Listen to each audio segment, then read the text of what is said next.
Hello everybody, welcome back to Sammy's Dungeon Delves. Back with Delve 2. I'm going to be talking today about my DMing advice. Or just my experiences DMing and making a world building, writing, all that stuff. Mainly focusing on the DM side today. And I think next episode I'm going to try and do like my experience as a player. I don't have much experience as a player because I haven't been a player in a lot of games actually. But yeah, that's what I'm gonna do today. Sorry for the weird gap. I had a lot of personal stuff, family stuff going on, so sorry about that. I just ate lunch. Yeah, I just had a lot of personal stuff going on, and so but I'm back now. Hopefully to continue uploading more videos. Thank you all for watching, and I hope you guys enjoyed today's video. So DMing, we'll start off with so a lot of people have a lot of preconceptions about being a DM, and like, I can't be a DM because I don't put enough detail into things. I can't be a DM because I don't know the rules that well. I can't be a DM because I can't do all these things. They're like, I'm not creative enough to be a DM. Stop overthinking it. You can be a DM. I guarantee you it's 1,000 times easier than how you think it is. Obviously, everything is easier said than done. Sorry. Everything is easier said than done. But let's get into that actually a little bit. So, when it comes to DMing, you never want to show your full hand. Never, ever do you want to show your players your full hand. If you show them your full hand, then there's nothing. You ain't got nothing. Always keep at least one plot line, anything. Keep one thing hidden from your players until they find it on their own. Because then we get mystery, intrigue, all that jazz. Now, I just recently started a new campaign called The Labyrinth, which we will be running session 2 for later today. Yeah, and I made all the lore and everything pretty fast. It was one of my fastest times I'd ever settled on a campaign, and I went through all the proper stuff for it, and then it was made. So first we'll start off with the most basics. We'll start off with the continent, with the actual land that your players are going to be playing in. So first, make a continent, make keep it simple. 2 to 1 to even 2 to 3, I would keep it about. One second. Oh, excuse me, that was sandwich. Keep it to a minimum of 3 continents at most, I would say. You don't want to overboard yourself with too much writing and work, because then once you do that, then you're just you're gonna get burnt out. Excuse me, I'm so sorry. Yeah, you're just gonna get burnt out, and you don't want to get burnt out. So you don't want to do that. So what I say, make 2 continents.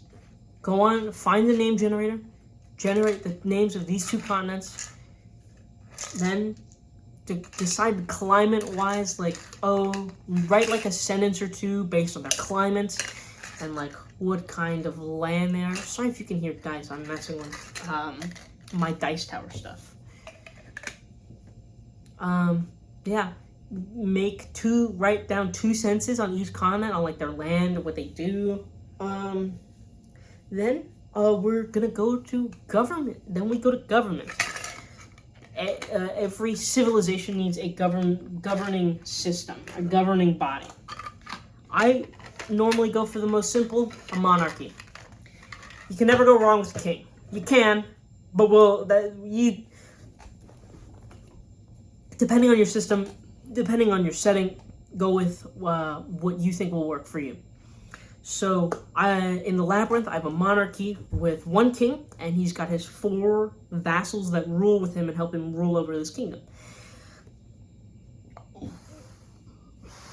And so I was like, hey, establish a hierarchy of like nobility to people, or be a communist.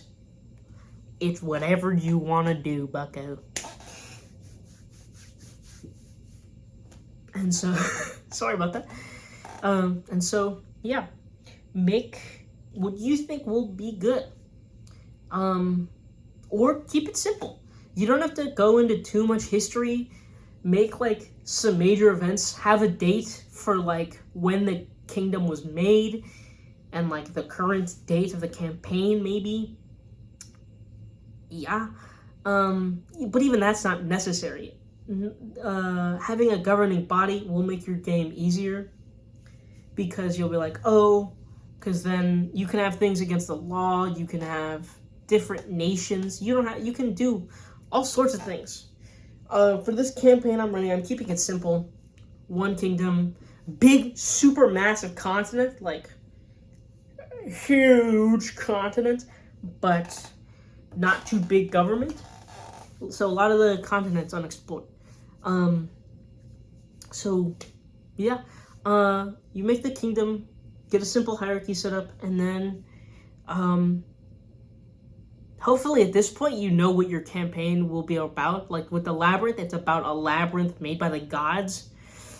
Something like that. Have an idea of what you want your campaign to be about. You don't have to have like a BBEG or anything yet. Just have an idea of what you want it to be about. And even then, you don't need to do that yet until later, until maybe you start playing. I would recommend having and knowing that stuff before going on, but you don't have to. You really don't have to. And then you go with, I like making my own pantheons and my own gods, because I like doing homebrew worlds, because I find it really hard to put myself in a setting that's already like pre-written, because then I feel like I don't have as much freedom, or I'm not doing the source material justice.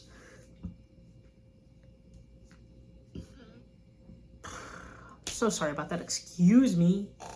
Yeah, I feel like if I'm put in a written setting, I don't do the source material justice, and so it really bothers me. So what I do is I make a pantheon. Keep it at even numbers. Even numbers are really good. In the Labyrinth, we have 6 gods. Make sure you have like at least two pairs of gods that are opposites. Because you could have one that's like the sun and the moon. Get one of those each. Because most things in the universe have an opposite that like not clashes with them, but like is the weakness. So like sunlight and moonlight, or like love and hatred. Even you could do it based off emotions. I definitely do that occasionally. But yeah, make 6 easy gods. Like I did, like I have 6 even number of gods. 6 to 12 is good. That's a lot of gods though. But what I do is I find art on Pinterest, put it up, make a name for them with a name generator, or just on my own, what their domain is, and then I write a small paragraph on them. Like the first sentence is how they are shown, like their physical features, their appearances. Then with like a little fun fact about them, maybe like, oh, the god of war loves bragging about war. Who could have guessed? And then like I put a third sentence that's like, they like people who worship them like this. Stuff like that. So boom, you got easy gods right there. And then then we'll go back to the kingdom.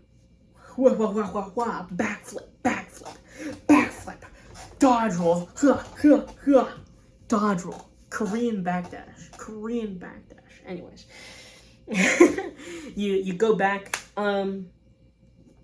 give your kingdom major cities.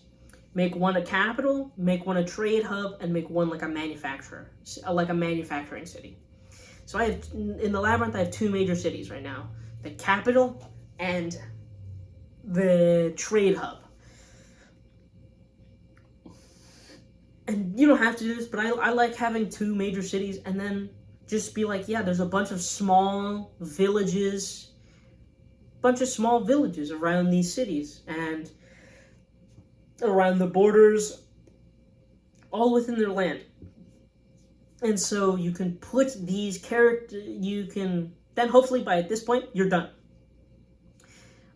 Any information on races you should have think about. You don't really have to restrict races.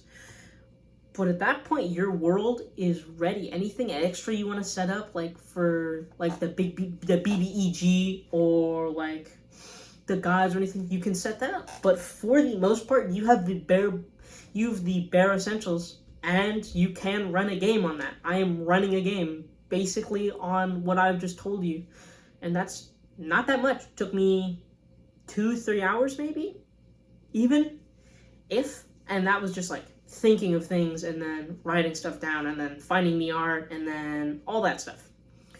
And so it's real simple. So then you add any extra details. You can add any extra details you want to. Normally what I do at that point is I go to my players. I'm like, hey guys, here's the setting. Here's the world. Make your characters. And then I will, if you have any lore, and then tell me your backstory, tell me your background, and then I will write whatever you want to add into the story. You want to add a city? No problem. New city. You want to add a capital? New capital. You want to be a part of the king's 4 vassal families? No problem. You're there. And so, yeah, the place, that's bare bones. Pretty bare bones, but you can add on detail as you need and as the players need. That is another thing. Do not overboard yourself with lore writing. I have to do all of this. You don't. You really do not. What you need 3 things. 3 things. Number 1, you need a world that you can have fun in and that your players can have fun in. Number 2, make sure that it's interesting, that there's a little bit of intrigue there. Number 3, have fun. If you're not having fun, don't do it, man, because D&D is a game all about fun. And if you're not having fun, why are you playing D&D? Because, D&D is all about fun. It's all about losing yourself in your imagination and going to these crazy worlds, living another life. And if you're not having fun living that life, why are you playing this game? Why are you here, man? You should have fun. You just should have fun. And so, just have fun. That's numero uno, have fun. But, you're with all that, you're ready to start a game. If you need any details or anything, I'm sure you can find like rules, stuff on Pinterest. You can find everything you need. But I find a lot of early DMs just overthink way too much. I need to do this, I need to do that, I need to do this. And I'm not that experienced as a DM. I keep saying early DMs. I've been playing D&D since 2018. It's 2025. I haven't been playing D&D for too long, and even then, I was an awful DM. One thing to keep in mind: everybody has a starting point. If your first campaign isn't good, or if your first campaign isn't the greatest masterpiece ever written and ever seen, bro, you're gonna get better at it. It's okay to fail and make mistakes. You're gonna get better at it. That's all right. I had like 10 campaigns that I all tried to run, and I'm not gonna lie. A lot of them sucked. They were just not good. My players had fun in the moment, but looking back, they're like, yeah, man, I have no idea what you were doing. Just have fun with it. Everybody has a starting point. And no matter what that starting point is, as long as you don't give up and as long as you keep going and keep trying to do and play D&D, write better, role play better, describe better, as long as you don't like stop trying, you're gonna get better and it's gonna show. I really don't believe in my abilities as a DM, but I stick with what I know a lot at this point, and I try and spice it up every now and again. But really, for these last like 2 campaigns I've started, I'm just trying to stick with what I know and run a solid, smooth campaign. Because not everything can be growing. You will at some point you'll be like, I don't know what to do to get better. I feel like I'm slowing down. I feel like I'm not doing enough. That's the natural course of things.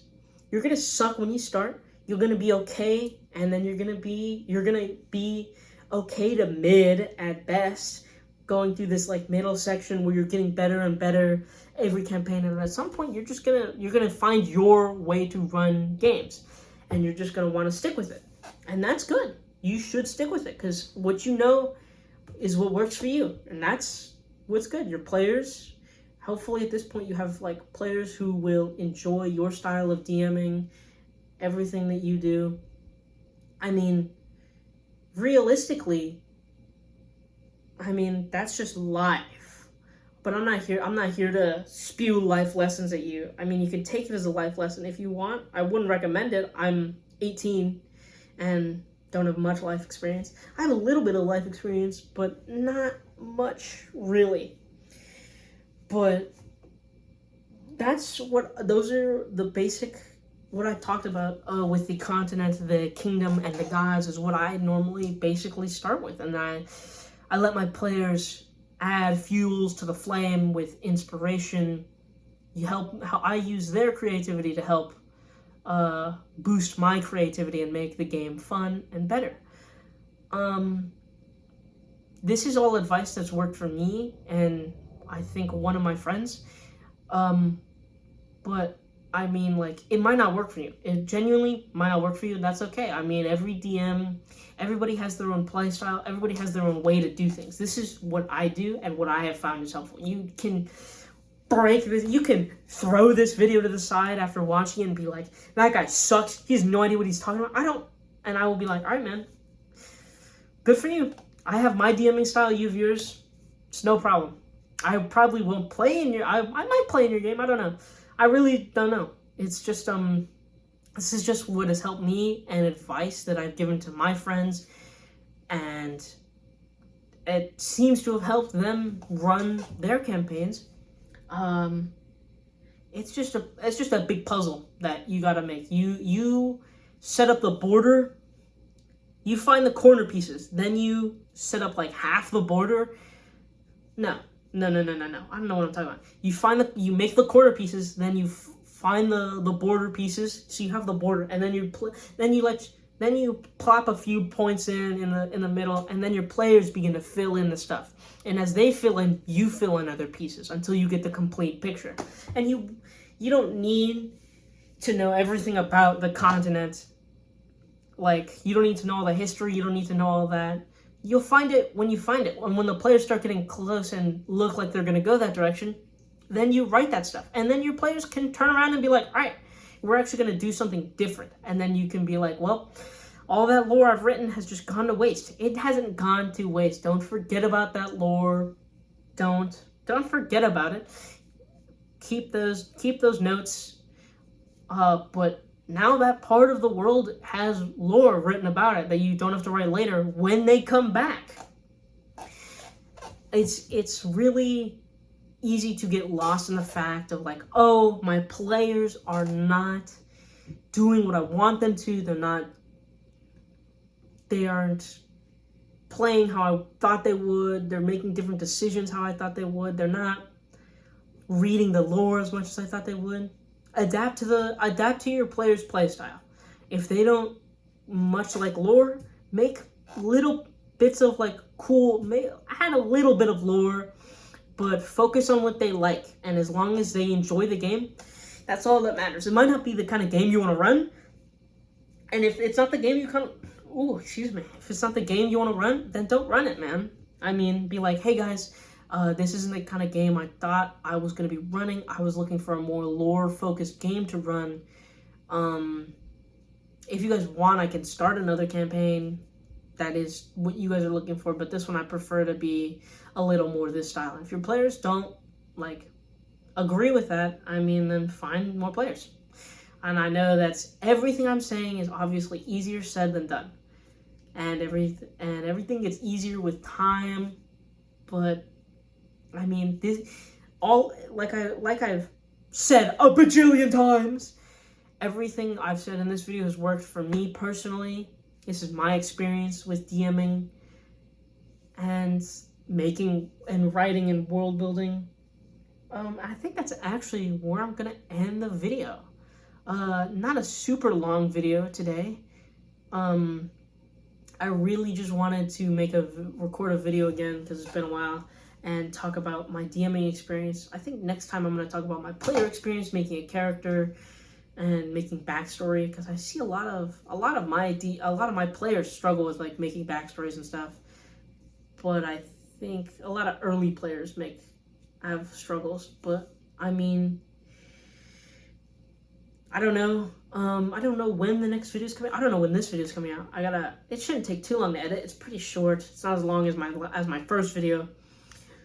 I hope you enjoyed today's episode. I hope you enjoyed today's delve. Delve number 2. I hope you enjoyed, and I will see you guys in the next video. Thank you so much for watching. If you have any questions, comments, or suggestions, drop it down in the comment section below. Don't forget to hit that like button and subscribe and turn on the notification bell to get notified when I upload. And I will see you guys in the next delve. Thank you for watching.